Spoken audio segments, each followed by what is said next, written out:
कल हमने पढ़ा था जल निकास। जल निकास के लाभ, जल अत्यधिक जल से हानियाँ, इस पे कल चर्चा हुई थी। आज हम जल निकास का प्रबंध, ये सारी क्रिया को यानी जल को कैसे निकालेंगे, निकालने की कौन कौन सी विधियां हैं, वह प्रक्रिया क्या है, क्या क्या उसमें आवश्यकताएं होती हैं, इन सब का आज अध्ययन करेंगे। जिसमें पहले हम जानेंगे कि जल निकास की आवश्यकता क्यों पड़ती है। ये आवश्यकता क्यों है, इसको हम पहले ही जान चुके हैं। जल निकास की आवश्यकता क्यों है, इसके पहले वाले वीडियो में। यहाँ पे हम जानेंगे जल निकास का प्रबंध। तो जल निकास का समुचित प्रबंध करना सफल फसलोत्पादन के लिए अत्यंत ही आवश्यक है। अगर हम चाहते हैं कि हमारी फसल ठीक हो, उत्पादन हमको अच्छा मिले, हमको अत्यधिक लाभ हो, तो इसके लिए अत्यधिक जल को खेत से बाहर निकालना अत्यंत ही आवश्यक है। किसी भी क्षेत्र के लिए जल निकास की योजना बनाते समय, जब हम योजना बनाते हैं किसी क्षेत्र से जल को बाहर निकालने के लिए, तो कुछ चीज़ों की जानकारी हमारे पास होनी चाहिए। जब तक वो जानकारियां नहीं होंगी, हम जल निकासी का प्रबंध ठीक प्रकार से नहीं कर पाएंगे। तो वो कौन कौन सी चीज़ें हैं जिनकी जानकारी हमको होनी चाहिए। उसमें पहला है उस क्षेत्र की सामान्य भूवैज्ञानिक जानकारी। दूसरा, उस क्षेत्र में जल पटल की गहराई कितनी है, यानी भूमि के अंदर जल कितनी गहराई पर विद्यमान है। तीसरा, भूमि जल के बहाव की दिशा, वर्षा का जो जल होता है वो किस दिशा में प्रवाहित होता है। जल निकास योग्य जल की मात्रा, कितनी मात्रा है जल की जिसको बाहर निकालना है। भूमि की भौतिक तथा रासायनिक दशा कैसी है। छठवां, भूमि स्थलाकृति यानी टोपोग्राफी संबंधित सर्वेक्षण करना पड़ता है। भूमि ऊंची नीची है, उसकी ऊंचाई नीचाई कैसी है, इन सब के बारे में जानना पड़ता है। सातवां, निकास नालों की स्थिति का ज्ञान होना चाहिए, जहां से पानी नदियों की तरफ, तालाबों की तरफ ले जाया जा सके। जल निकास क्षेत्र का आकार कैसा है, कितने बड़े क्षेत्र से जल को निकालना है। साथ ही साथ उस क्षेत्र में जो आठवीं जानकारी हमको चाहिए वो है वर्षा की मात्रा, वर्षा की प्रचंडता, आवृत्ति और उसकी अवधि। इतने चीजों की हमको जानकारी आवश्यक है, तब हम किसी क्षेत्र से जल निकासी का उचित प्रबंध कर सकते हैं। जब जल निकास भूमि की ऊपरी सतह पर नाली बनाकर करते हैं, भूमि की ऊपरी पृष्ठ से जब हम नाली बनाते हैं और नाली बना के जल को निकालते हैं, तो इसको हम खुला जल निकास कहते हैं, या इसको पृष्ठीय जल निकास भी कहते हैं। खुला जल निकास, जब मृदा की ऊपरी सतह से जल को बाहर निकालते हैं तो उसको हम खुला जल निकास या पृष्ठीय जल निकास कहते हैं। लेकिन जब जल को हम मृदा के अंदर नालियां बना करके बाहर निकालते हैं, तो इसको हम भूमिगत जल निकास कहते हैं। ज्यादातर बलुई दोमट भूमियों में जो जल निकास होता है वह अच्छा होता है। बलुई भूमि और बलुई दोमट भूमि का जल निकास अच्छा रहता है, उत्तम रहता है। और सामान्य वर्षा में ऐसी भूमियों में जल निकास के प्रबंध की बहुत आवश्यकता नहीं पड़ती है। सामान्यतः इन भूमियों में जल आसानी से निकल जाता है या मृदा के आंतरिक सतहों में चला जाता है। लेकिन जो चिकनी मिट्टी होती है, जैसे मृतिका दोमट, इनका जो जल निकास होता है वो ठीक नहीं होता, अच्छा नहीं होता है। और उच्च जल पटल वाले जो क्षेत्र होते हैं वहां का भी जो भीतरी जल निकास होता है वो बढ़िया नहीं होता है। अतः यहाँ की भूमियों से जल निकालने के लिए कुछ विशेष प्रबंध की आवश्यकता पड़ती है। जल निकास के लिए जल निकास नालियां बनाई जाती हैं। ये जल निकास की जो विधियां हैं वह मुख्यतः दो प्रकार की होती हैं। तो पहला है पृष्ठीय जल निकास और दूसरा है भूमिगत जल निकास। तो हम पृष्ठीय जल निकास के बारे में पढ़ेंगे। पहले पृष्ठीय जल निकास या खुला जल निकास क्या है। तो इसमें पहले ही बताया मैंने कि भूमि की ऊपरी सतह से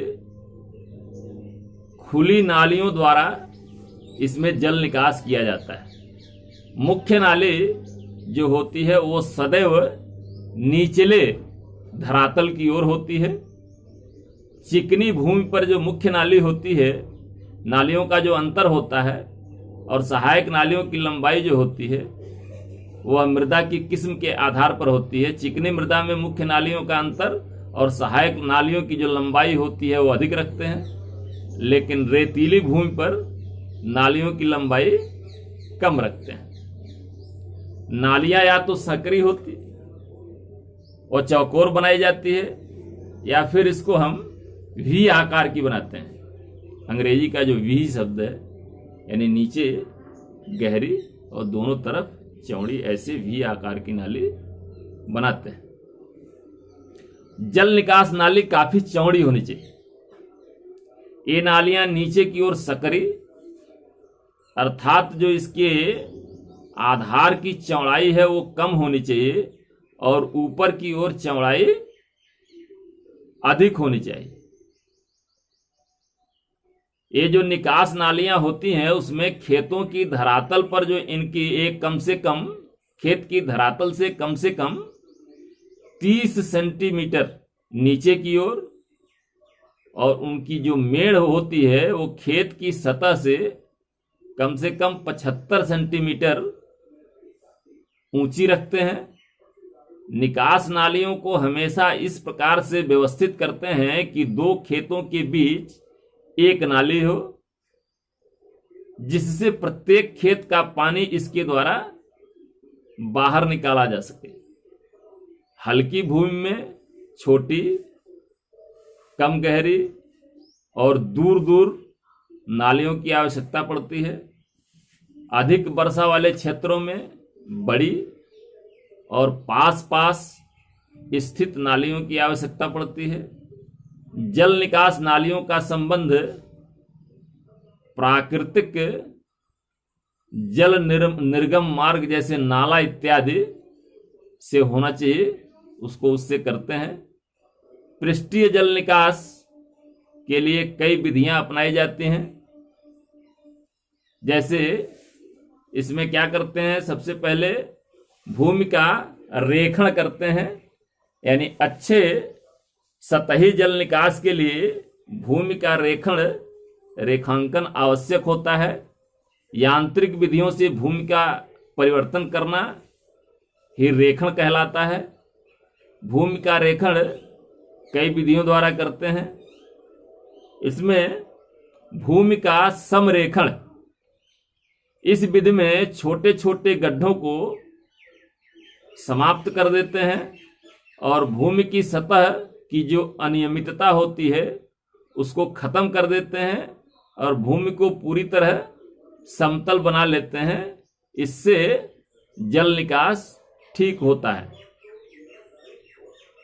दूसरा, भूमि रेखण के अंतर्गत भूमि प्रवणता में सुधार, लैंड ग्रेडिंग। जल निकास के लिए खेत में हल्का सा ढाल दे दिया जाता है। आसपास के जो ऊंचे स्थानों की मिट्टी होती है उसको लेकर के उससे गड्ढों को भर देते हैं एवं ढाल देने के लिए मिट्टी को एक स्थान से हटाकर दूसरे स्थान पर डाल दिया जाता है इस प्रकार खेत में एक हल्की सी ढाल देते हैं इसको, जिससे मिट्टी का कटाव अधिक न हो और जल सुगमता के साथ बाहर निकल सके। इसको हम भूमि प्रवणता में सुधार कहते हैं। और तीसरा, भूमि को समतल करना, लैंड लेवलिंग, उसको बराबर करना। इस क्रिया द्वारा भूमि की सतह को सुधार कर उसमें वांछित प्रवणता या ढाल दिया जाता है। जल निकास नाली क्षेत्र में नीचे की तरफ होती है, जिसके द्वारा पानी का निकास हो जाता है। दूसरा, नालियां, निकास नालियां या क्षेत्र में खाइयां खोद करके पृष्ठीय जल निकास के लिए कई प्रकार की जल निकास नालियां बनाई जाती हैं, जैसे अस्थायी नालियां, कटआउट नालियां, अस्थायी नालियां। तो जो अस्थायी नालियां होती हैं, इस विधि के अंतर्गत खेतों में थोड़ी थोड़ी दूरी पर करीब करीब 8 से 10 सेंटीमीटर गहरी नाली बना लेते हैं। ये नालियां आवश्यकता के अनुसार जैसे जैसे आवश्यकता पड़ती है इसको नष्ट भी कर सकते हैं। अस्थायी जल निकास की नालियां व्यक्तिगत खेतों में ही बनाई जा सकती हैं। ऐसे ही जो दूसरी होती हैं वो कट आउट नालियां होती हैं। ये जो कट आउट नालियां होती हैं, जिन क्षेत्रों में, उन क्षेत्रों में बनाई जाती हैं जहां पर विशेष रूप से नहरों के द्वारा सिंचाई होती है। जिन क्षेत्रों में नहरें खेतों के धरातल के ऊपर बहती हैं, वहां पर निस्यंदन के कारण जो जल होता है वह जल नहर के किनारे वाले खेतों में एकत्रित होता रहता है। इस प्रकार की समस्या से बचने के लिए नहर और खेत के बीच में 30 से 90 सेंटीमीटर गहरी और 90 से 150 सेंटीमीटर चौड़ी नाली खोद देते हैं, जिसमें जो नहर का पानी होता है वो रिस रिस के आके इकट्ठा होता है, एकत्रित होता है। और फिर इस नाली का संबंध मुख्य निकास नाली से कर देते हैं, जहां से यह जल बाहर निकल जाता है और अगल बगल के खेतों को अधिक पानी के कारण हानि नहीं पहुंचती है। तीसरा, अस्थायी नालियों का निर्माण करते हैं। जिन क्षेत्रों में जल निकास बहुत विकट समस्या होती है, ऐसे क्षेत्रों में निचले स्थान पर अस्थायी, मुख्य और सहायक नालियां बनाई जाती हैं। अस्थायी नालियां अपेक्षाकृत अधिक जल क्षेत्र तथा क्षमता के लिए बनाई जाती हैं। सहायक नालियां मुख्य नाली में पानी को इकट्ठा करती हैं एवं मुख्य नाली इस पानी को नालों या नदियों तक पहुंचाती है। ये जो अस्थायी नालियां होती हैं एक कई प्रकार से बनाई जाती है, जैसे बेतरतीब या रैंडम नाली, बेंडिंग नालियां या क्यारी विधि। तीसरा, समानांतर नालियां, समानांतर क्षेत्र खाई विधि।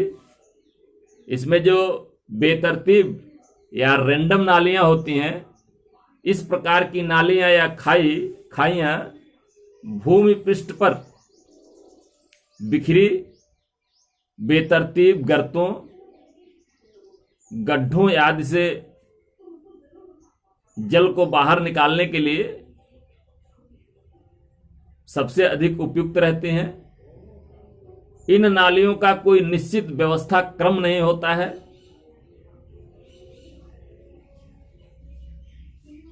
इस प्रकार की जल निकास प्रणाली में जो निर्गम मार्ग है वह कोई प्राकृतिक नाला या कोई जल का मार्ग जो अस्थाई है, प्राकृतिक है, वह हो सकता है।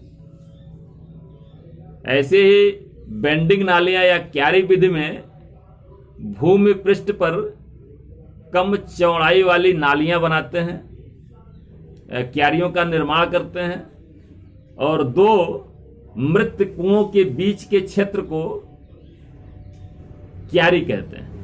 एक क्यारी बनाते हैं जिसमें दो मृत कुओं के बीच का जो क्षेत्र होता है उसको क्यारी कहते हैं। इसमें मृत कुण जो होती है वो ढाल के समानांतर बनाई जाती है।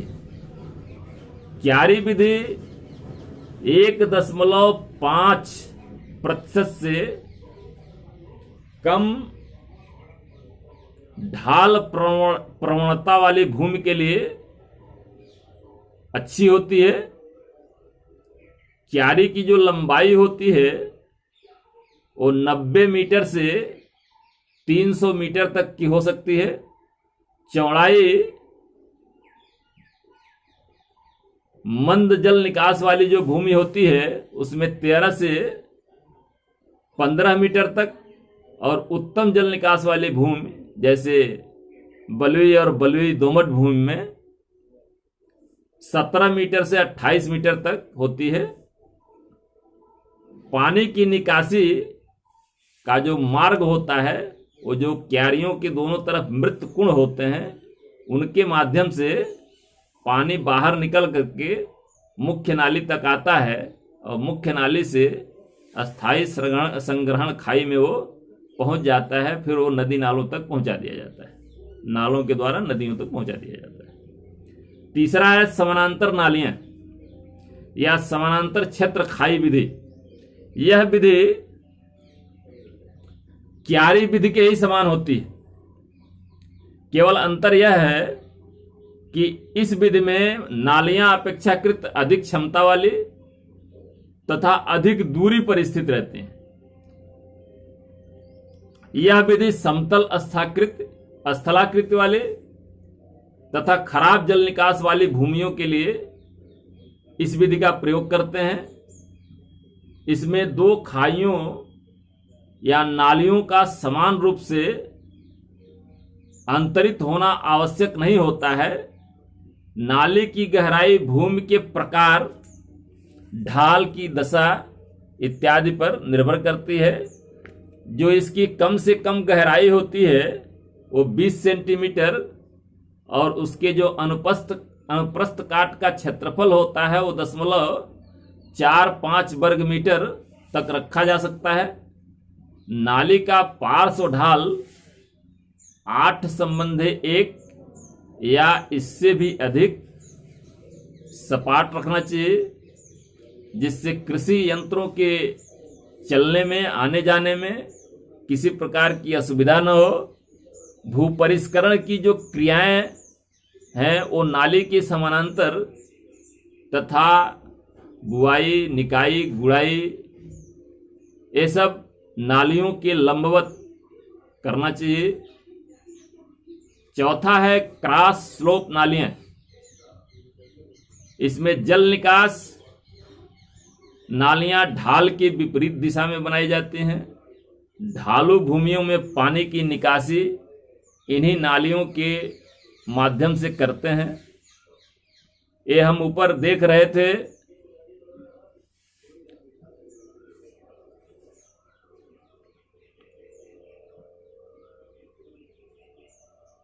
भूमि के ऊपरी सतह से जल निकास की विधियां। जो दूसरी विधि है हमने बताया आपको भूमिगत जल निकास विधि। यह भूमिगत जल निकास विधि जो है, जब जल भूमि के अंदर नालियां बनाकर बाहर निकाला जाता है तो इसको हम भूमिगत जल निकास कहते हैं। जल निकास के लिए सहायक और मुख्य जल निकास नालियां भूमि के अंदर 0.9 मीटर से 1.80 मीटर की गहराई पर तैयार करते हैं। इन नालियों में जल स्तर, इन नालियों का जो मुख्य उद्देश्य होता है वह होता है जल निकास के साथ साथ भूमि में जल स्तर को नीचे करना। भूमिगत जल निकास की जो विधियां हैं उसमें पहली विधि है टाइल या खपरेल जल निकास नाली। आमतौर पर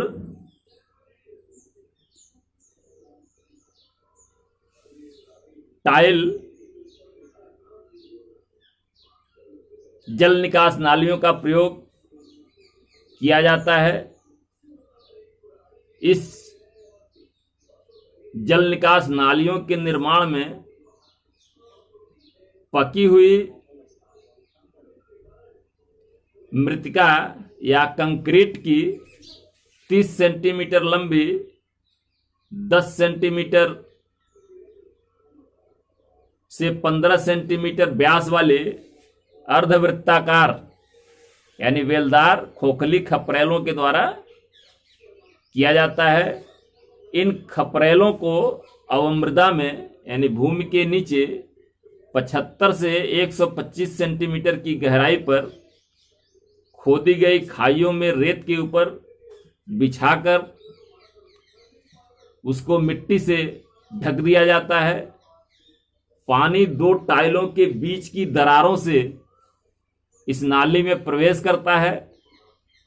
निर्गम मार्ग होता है वहां पर स्वतंत्र प्रवाह के लिए टाइल नाली में ढक दिया जाता है।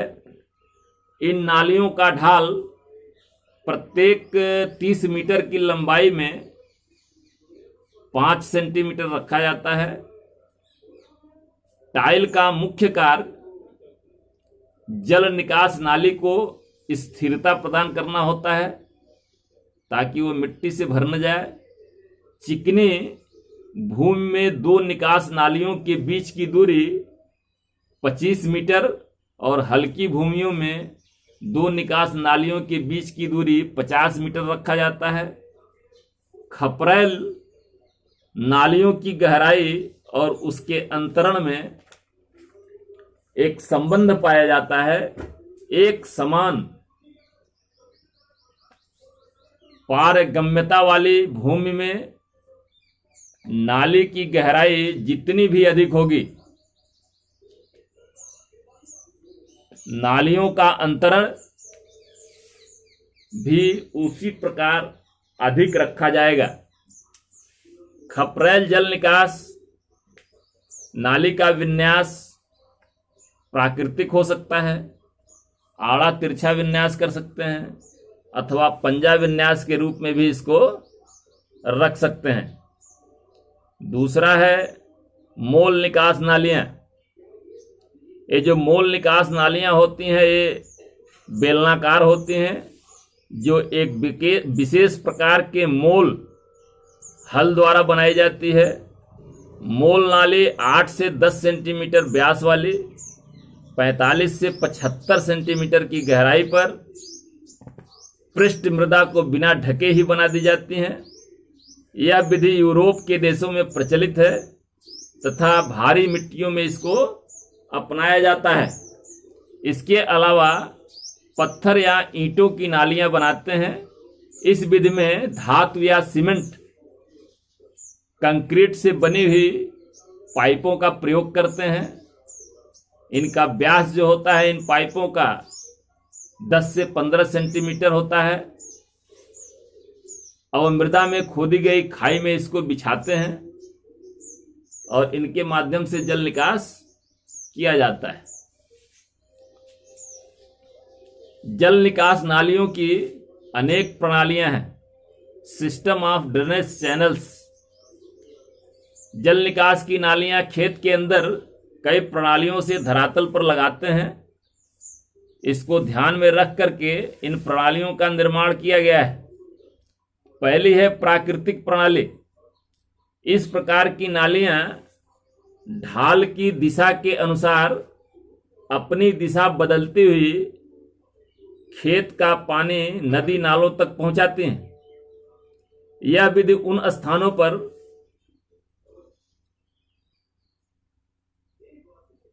अधिक अच्छी रहती हैं जहां जल मग्नता पृथक पृथक छोटे छोटे क्षेत्रों में पाई जाती है, इकट्ठा जल क्षेत्र नहीं होता है, वहां पर इस विधि का प्रयोग करते हैं।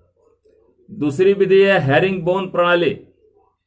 जब मुख्य जल निकास नाली खेत के बीच से गुजरती है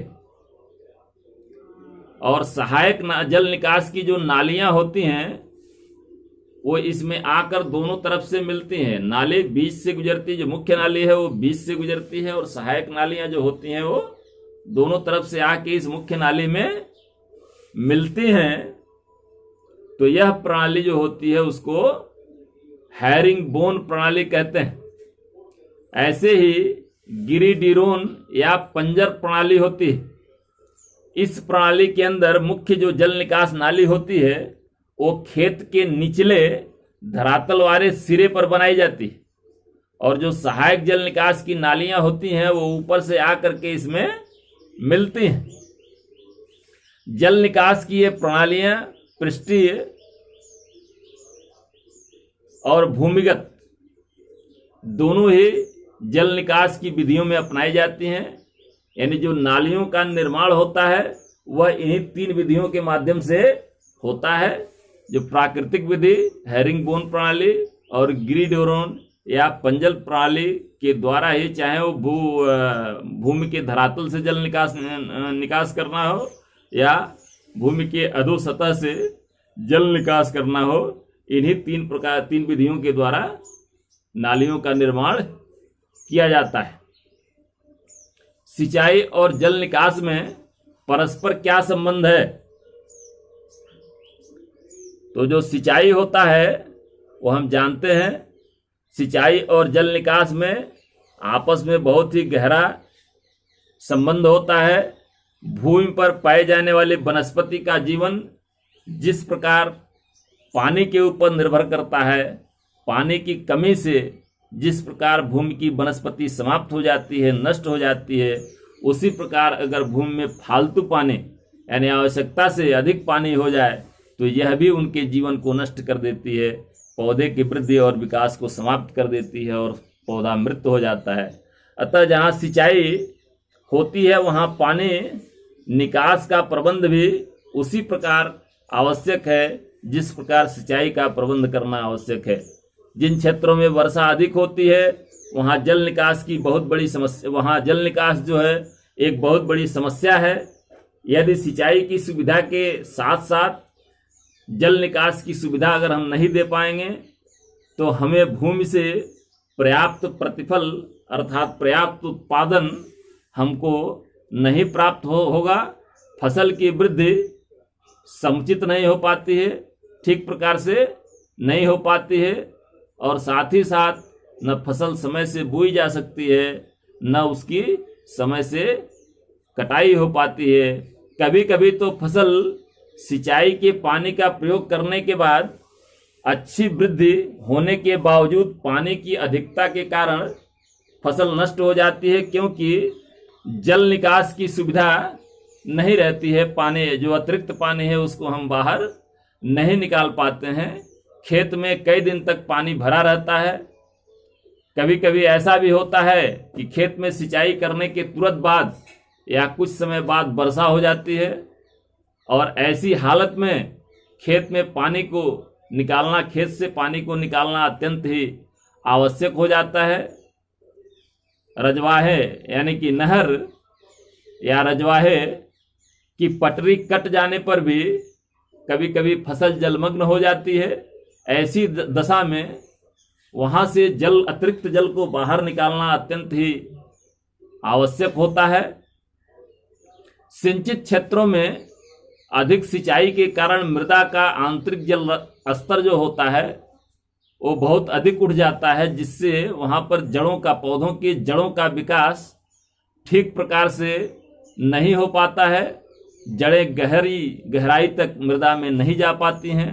पौधों का जड़ संस्थान उथला रह जाता है, जिसके कारण फसलों से भरपूर उपज लेने के लिए सिंचाई की व्यवस्था के साथ ही साथ जल निकास की व्यवस्था का होना भी अत्यंत ही आवश्यक है, जिससे भूमि में उचित मात्रा में वायु संचार हो सके, मृदा में पर्याप्त मात्रा में तापन हो सके, गर्मी रह सके। अत्यधिक नमी पौधे के विकास को अवरुद्ध कर देती है।